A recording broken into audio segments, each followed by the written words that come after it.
Welcome viewers to Top 7 Tamil.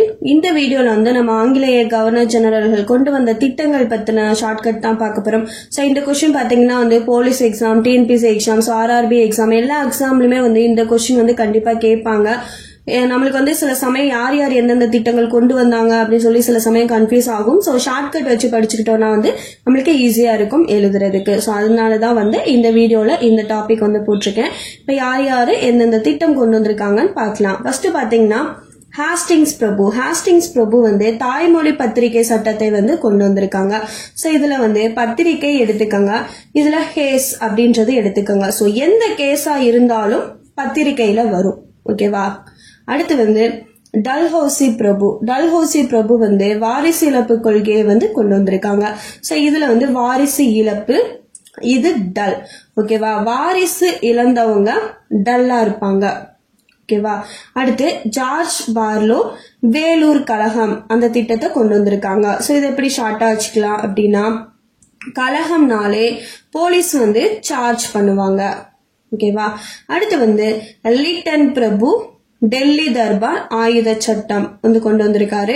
So இதை எப்படி ஞாபகம் வச்சுக்கலாம் அப்படின்னா, லிட்டன் அப்படின்னா லிட்ரேச்சர் அப்படின்னு ஞாபகம் வச்சுக்கோங்க. இதுல வந்து டெல்லி தர்பார்னாலே கூட்டம் அப்படின்னு வந்து அர்த்தம். சோ அடுத்து வந்து ஆயுதம், இது வந்து டெல்லி லிட்ரேச்சர் படிச்சவங்க டெல்லி கூட்டத்துல வந்து கலந்துக்கிறாங்க. சோ அங்க ரூல் என்னன்னா அவங்க ஆயுதம் வச்சிருக்க கூடாது.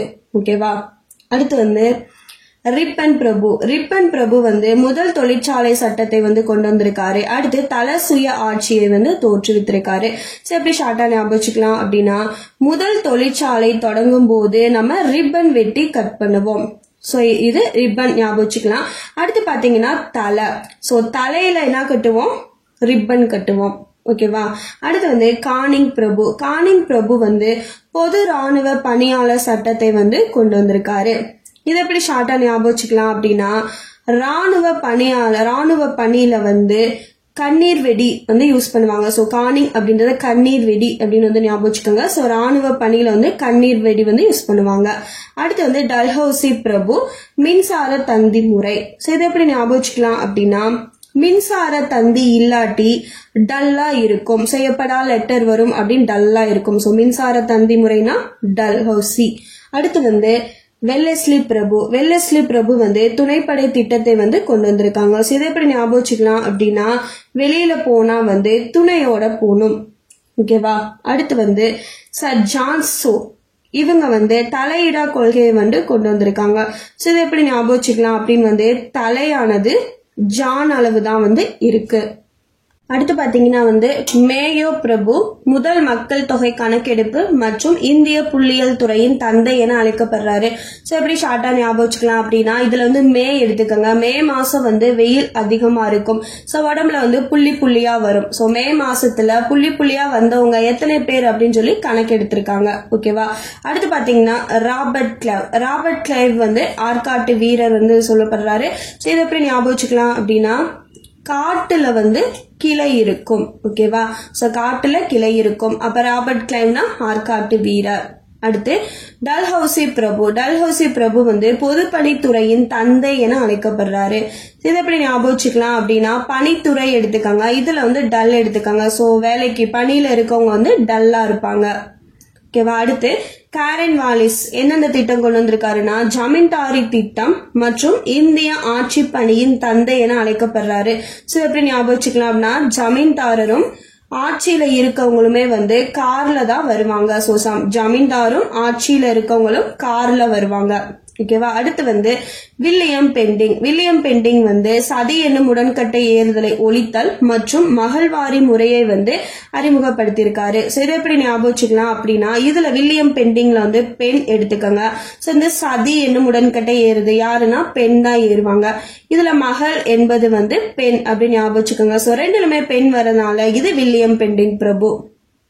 ஓகேவா? அடுத்து வந்து டல்ஹௌசி பிரபு வந்து விதவை மறுமண சட்டத்தை வந்து கொண்டு வந்திருக்காங்க. சோ விதவைகள் வந்து மறுமணம் செய்யலைன்னா எப்படி இருப்பாங்க? டல்லா இருப்பாங்க. ஓகேவா? அடுத்து வந்து கர்சன் பிரபு வந்து தொல்பொருள் துறை பாதுகாப்பு சட்டம் மற்றும் வங்க பிரிவினை வந்து கொண்டு வந்திருக்காரு. ஸோ இதை எப்படி ஞாபகம் வச்சுக்கலாம் அப்படின்னா, இதுல கரு அப்படின்றத கருப்புன்னு வச்சுக்கோங்க. ஸோ கருப்பு தோல் இருக்கிறவங்கள வந்து வங்காளத்துல பிரிச்சுட்டாங்க. ஓகேவா, கருப்பு தோல் இருக்கிறவங்கள வங்காளத்துல பிரிச்சுட்டாங்க. அடுத்து வந்து ராபர்ட் கிளைவ் வந்து இரட்டை ஆட்சி முறையை வந்து அறிமுகப்படுத்தியிருக்காரு. ஸோ இதை எப்படி ஞாபகம் வச்சுக்கலாம் அப்படின்னா, இரட்டை கிளை. ஓகேவா, அடுத்து வில்லியம் பெண்டிங் வந்து நவீன மேற்கத்திய கல்வியின் தந்தை என அழைக்கப்படுறாரு. இது எப்படி ஞாபகம் வச்சுக்கலாம் அப்படின்னா, மேற்கத்திய கல்வி அப்படின்னாலே வந்து ஆங்கிலம். ஸோ ஆங்கிலம் வந்து வில்லியா இருக்கும். ஸோ ஆங்கிலம் வந்து யாருக்கும் பிடிக்காது, ஆங்கிலமே எனக்கு எதிரின்னு சொல்லல, அந்த மாதிரி மேற்கத்திய கல்வினா ஆங்கிலம் வில்லி. ஓகேவா, அடுத்து மார்க்வீஸ் ஹாஸ்டிங்ஸ், இவர் வந்து பிண்டாரிகள் என்னும் கொள்ளை கூட்டத்தை வந்து ஒழிச்சிருக்காரு. ஸோ பிண்டாரிகள்னா என்னன்னு கேட்பாங்க, கொள்ளை கூட்டத்தை ஒழித்தல். இது எப்படி ஞாபகம் வச்சுக்கலாம் அப்படின்னா, கொள்ளைக்காரங்களுக்கு பின்னாடி ஹேஸ் வந்து மாறிடுச்சு. ஓகேவா, கொள்ளைக்காரங்களுக்கு பின்னாடி ஹேஸ் வந்து மாறிடுச்சு. தேங்க்யூ.